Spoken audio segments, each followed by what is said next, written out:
بلکہ ہمارا خیال یہ ہے کہ تم سب جھوٹے ہو۔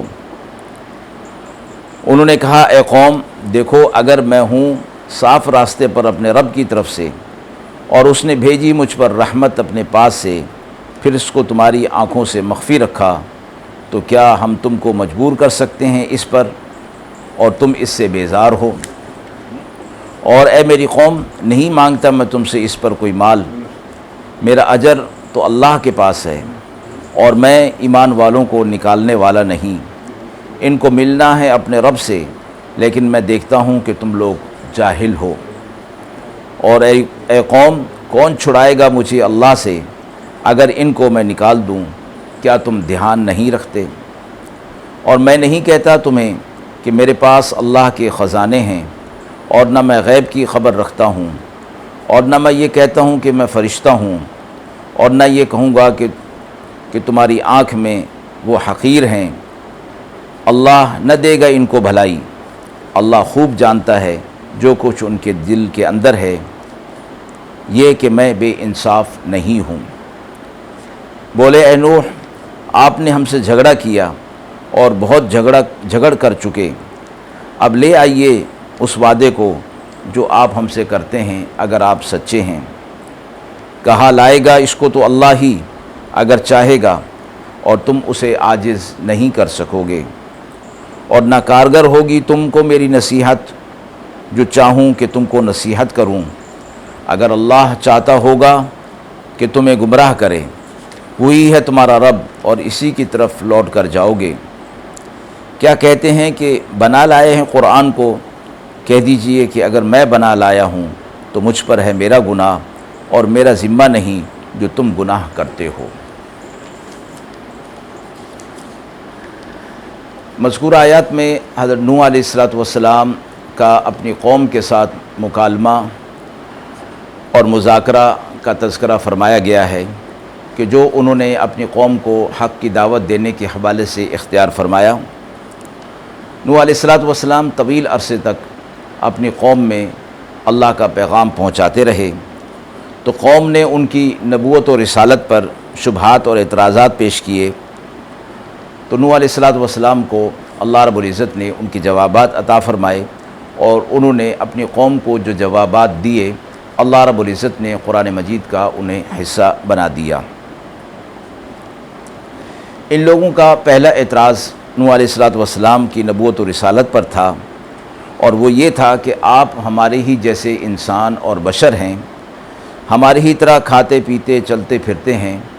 اور پھر ہم کیسے مان لیں کہ آپ اللہ کے رسول اور پیغمبر ہیں؟ ان کا خیال یہ تھا کہ انسانوں کی طرف اللہ کا کوئی پیغمبر اور رسول آئے تو وہ بشر نہیں ہونا چاہیے، انسانیت کے جن سے نہیں ہونا چاہیے، کوئی فرشتہ یا کوئی جن ہونا چاہیے، تاکہ اس کا امتیاز سارے انسانوں سے الگ ہو اور لوگ پھر اسے اللہ کا پیغمبر اور رسول تسلیم کر لیں۔ قرآن مجید میں اس بات کا تذکرہ کئی آیات کے اندر کئی مقامات پر فرمایا گیا ہے، اور یہ بتایا گیا کہ اگر عقل سے کام لیا جائے تو رسول و پیغمبر کے لیے یہ تو ضروری نہیں کہ وہ انسان نہ ہو،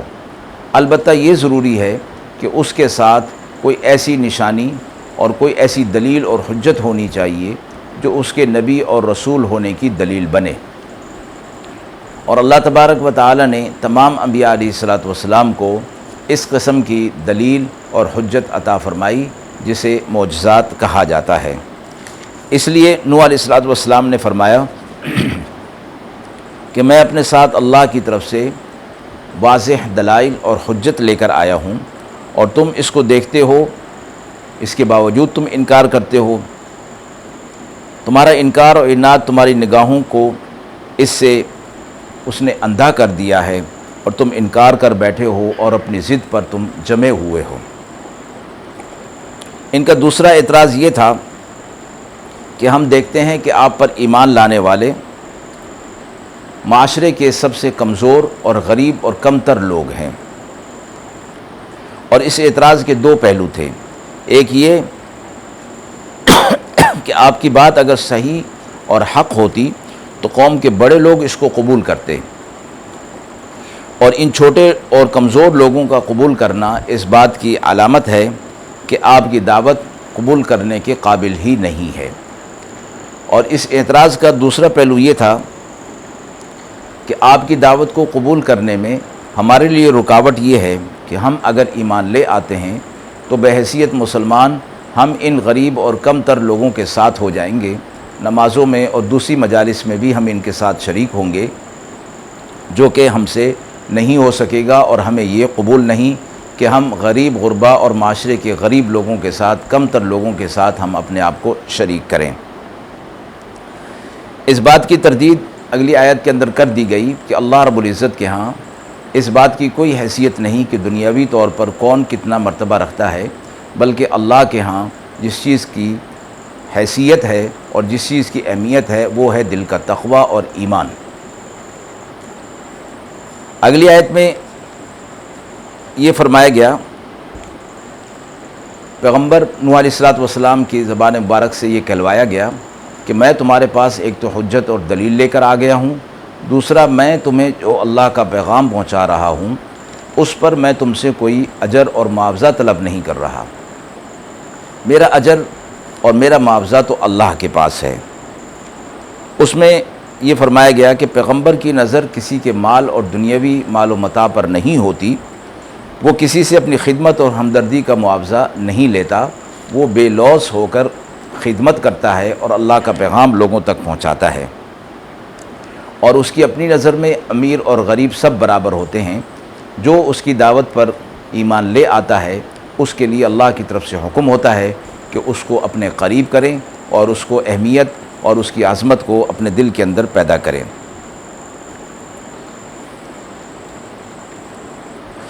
دوسرا یہ بتایا گیا کہ وہ لوگ کہتے ہیں کہ آپ پر ایمان لانے والے غریب لوگ ہیں، اس لیے ہم ان کے ساتھ شامل نہیں ہو سکتے، تو ان کو کہا گیا کہ میں غریب لوگوں کو اپنے پاس سے نکال دوں، تو وہ اس بات کو ذہن میں بٹھا لیں کہ یہ نہیں ہو سکتا، کیونکہ اگرچہ ظاہری اعتبار سے یہ لوگ غریب ہیں لیکن ایمان لانے کی وجہ سے اللہ رب العزت کے ہاں ان کا اعزاز ہے، اور ان کو اپنے پاس سے دور کر دینا کسی بھی طریقے پر مناسب نہیں ہے۔ اور آگے فرمایا کہ انہم ملاقو ربہم، یہ اپنے رب سے ملاقات کرنے والے ہیں، اگر بالفرض والمحال میں ان کو نکال بھی دوں، وہ قیامت کے روز اللہ کے ہاں یہ فریاد کریں گے تو میرے پاس کیا جواب ہوگا۔ اگلی آیت میں یہی فرمایا گیا کہ اگر میں انہیں نکال بھی دوں تو اللہ کے عذاب سے مجھے کون بچا سکے گا۔ اس سے اگلی آیت میں نوح علیہ السلام کی وہ بات جو انہوں نے قوم کے سامنے رکھی اور قوم کے سب اعتراضات سننے کے بعد اصولی ہدایات ان کو دیں، اور ارشاد فرمایا کہ نبوت و رسالت کے لیے وہ چیزیں ضروری نہیں جو تم نے سمجھ رکھی ہیں۔ پہلے فرمایا کہ وَلَا أَقُولُ لَكُمْ عِنْدِي خَزَائِنُ اللَّهِ، ان لوگوں کا خیال تھا کہ نبی کے پاس جو ہے وہ اللہ کے خزانے ہونے چاہیے اور وہ جب چاہے جس کو چاہے عطا کرے، اور ان خزانوں سے اس کے نبی اور رسول ہونے کی دلیل بنے اور تصدیق ہو۔ تو فرمایا گیا کہ آپ ان سے کہہ دیجئے میں تم سے یہ نہیں کہتا کہ اللہ کے خزانے میرے ہاتھ میں ہیں، تو ان کے ہاتھوں میں اللہ نے خزانے اپنے ہاتھ میں رکھے ہیں۔ نوح علیہ السلام نے فرمایا کہ انبیاء علیہ السلام کے مبعوث ہونے کا مقصد یہ نہیں ہوتا کہ وہ لوگوں کو دنیا کے مال و متاع کے اندر الجھائیں، اس لیے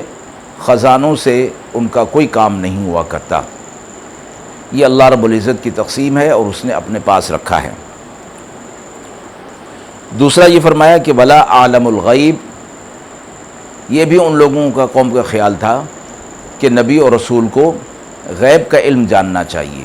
تو یہ فرمایا گیا آپ ان سے کہہ دیجئے کہ اللہ تعالیٰ ہی عالم الغیب ہے۔ اس جملے نے یہ وضاحت کر دی کہ نبوت و رسالت کے لیے علم غیب کا ہونا ضروری نہیں ہے۔ علم غیب اللہ رب العزت کی خصوصی صفت ہے، البتہ انبیاء علیہ السلام کو اللہ رب العزت اس علم غیب میں سے جتنا چاہتے ہیں اس پر مطلع فرما دیتے ہیں، ورنہ علم غیب کی اس خصوصیت میں اللہ تبارک و تعالیٰ کے ساتھ کوئی نبی، کوئی فرشتہ، کوئی بھی اس کے اندر شریک نہیں ہے۔ اس وجہ سے جب اللہ تبارک و تعالیٰ خود ہی انہیں جتنا چاہتے ہیں غیب کی چیزوں پر مطلع فرما دیتے ہیں، اس وجہ سے انبیاء علیہ الصلوۃ والسلام کو عالم الغیب نہیں کہا جا سکتا، کیونکہ ان کے اختیار میں نہیں ہوتا کہ کسی چیز غیب کی چیز کو جب چاہیں اور جتنا چاہیں معلوم کر لیں۔ تیسری بات فرمائی ولا اقول لکم انی ملک، نہ میں تم سے یہ کہتا ہوں کہ میں فرشتہ ہوں، اور ان کے اس خیال کی بھی تردید ہو گئی کہ جو وہ کہتے تھے کہ نبی اور رسول کو کوئی فرشتہ یا جن ہونا چاہیے۔ چوتھی بات یہ ارشاد فرمائی کہ تمہاری نظر میں غریب اور بے سرمایہ لوگ حقیر اور ذلیل ہیں، میں تمہاری طرح نہیں کہہ سکتا کہ ان کو خیر اور بھلائی اللہ کی طرف سے نہیں ہوگی، کیونکہ خیر اور بھلائی کا ملنا اس کا تعلق مال اور دولت کے ساتھ نہیں ہوتا، بلکہ انسان کے قلب کے ساتھ ہوتا ہے۔ جس قلب کے اندر اللہ رب العزت کی کہ حق کی طلب ہوتی ہے، اللہ رب العزت اس کو عطا فرما دیتے ہیں۔ اور پھر فرمایا کہ اگر میں بھی تمہیں ان کی طرح حقیر اور ذلیل سمجھنے لگوں، کمتر سمجھنے لگوں، تو میں بھی ظالمین میں شمار ہو جاؤں گا۔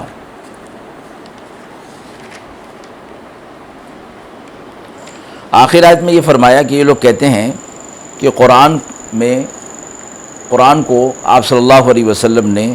خود جو ہے وہ بنا لیا ہے، تراش لیا ہے، تو فرمایا گیا کہ اگر تم یہ سمجھتے ہو تو میں نے یہ جرم کیا ہے تو میں اپنے جرم کا خود ذمہ دار ہوں، تم میرے جرم سے بری و ذمہ ہو، اور اگر تم نے یہ دعویٰ تراشا ہوگا، مجھ پر الزام اور بہتان لگایا ہوگا، تو یہ تمہارا جرم تم پر ہوگا اور میں تمہارے اس جرم سے بری و ذمہ ہوں گا۔ آیات کے حوالے سے سوال پوچھا گیا ہے کہ نبی اور رسول کا بشر ہونا کیوں لازمی ہے؟ اللہ تبارک و تعالی نے انسانیت کی طرف انبیاء علیہ الصلوۃ والسلام کو مبعوث فرمایا، تو انہی میں سے یعنی انسان ہی کو نبی اور رسول بنایا،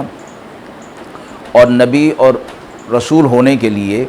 انسان ہونا کوئی بری بات نہیں ہے، کوئی منافی اس کے نہیں ہے،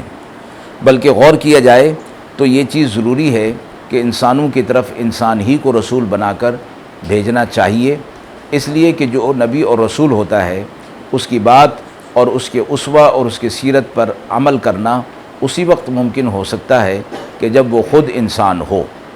ورنہ اگر کسی فرشتے کو یا جن کو نبی اور رسول بنا کر بھیجا جائے تو چونکہ ان کے تقاضے اور ان کے طبعی تقاضے الگ ہوتے ہیں، اس لیے کوئی انسان ان کی سیرت کو اور ان کی تعلیمات پر عمل اس طرح نہیں کر سکتا جس طرح کہ ایک انسان اگر نبی اور رسول ہو، چونکہ نبی اور رسول جب انسان ہوتا ہے تو اس کے ساتھ ساری چیزیں، یعنی وہ کھاتا بھی ہے، پیتا بھی ہے، اسے دکھ اور تکلیف بھی ہوتی ہے، اور وہ ساری چیزیں جو انسانوں کے ساتھ ہوتی ہیں، تقاضے ہوتے ہیں، وہ اس کے ساتھ بھی ہوتے ہیں۔ لہٰذا انسانوں کو یہ بتایا گیا کہ جب نبی اور رسول خود انسان ہو کر اس شریعت پر عمل کر سکتا ہے جو اللہ رب العزت نے اسے دی ہے، تو اس لیے دوسرے انسان بھی اس شریعت پر عمل کر سکتے ہیں، اس لیے اللہ رب العزت کی طرف سے انسان ہی کو نبی اور رسول بنا کر بھیجا گیا۔ وآخر دعوانا ان الحمد للہ رب العالمین۔